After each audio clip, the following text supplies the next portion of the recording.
Салам радиосунда жаңылыктар.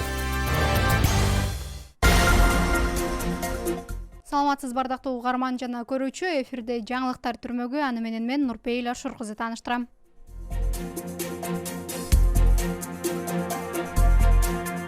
Кулундуда милиция кызматкерлери мал уурулуктун алдын алуу чараларын көрүүдө.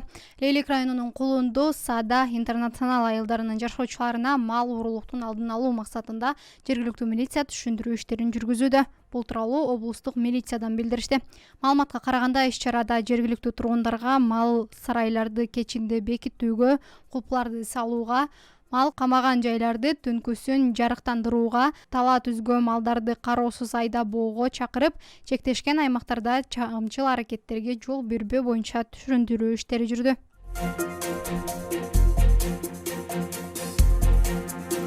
Кызылкаяда жүк ташуучу мотоциклдер чыгарылат.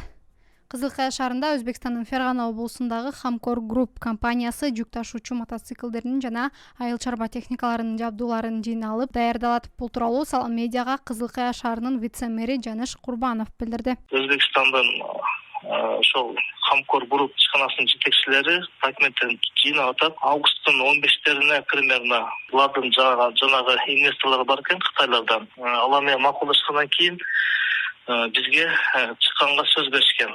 Ошондо Кытайлар келип, алар менен макулдашып туруп, бизге связь чыгышат. Кийинки аракеттер боюнча ошол инвесторлор менен макулдашып, Кызылкая шаарында завод белгилүү же цехти курганга бул аракеттерин жасайт экен.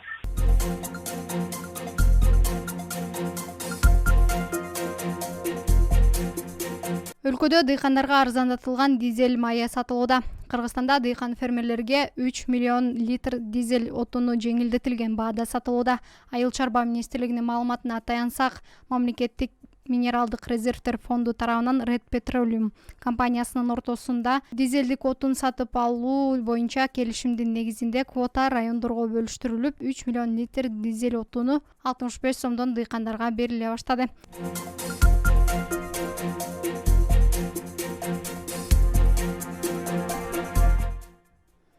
Кытайлык дарыгерлер 600 кыргызстандыктын көзүнө акысыз операция жасайт. Бул тууралуу 25-июлда өткөн саламаттык сактоо министри Гүлнара Батырова менен Кытай элчиси Ду Девендин жолугушуусунда белгилүү болду.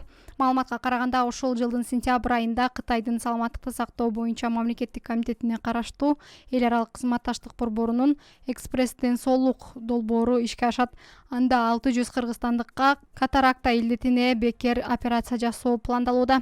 Операциялар улуттук госпиталдын жана Ош облустар аралык бириккен ооруканасынын базасында түзүлөт. Мындан тышкары офтальмология бөлүмү үчүн кароо кабинетин түзүүнү камсыз кылуу максатында Ош облустар аралык бириккен ооруканасы керектүү медициналык жабдууларды бекер алат.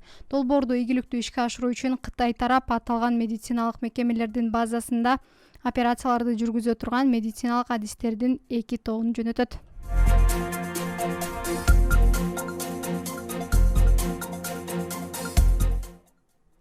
Күндүн маанилүү учурлары мына ушулар болду. Кайрадан эфир аркылуу амандашканча саламатта туруңуз.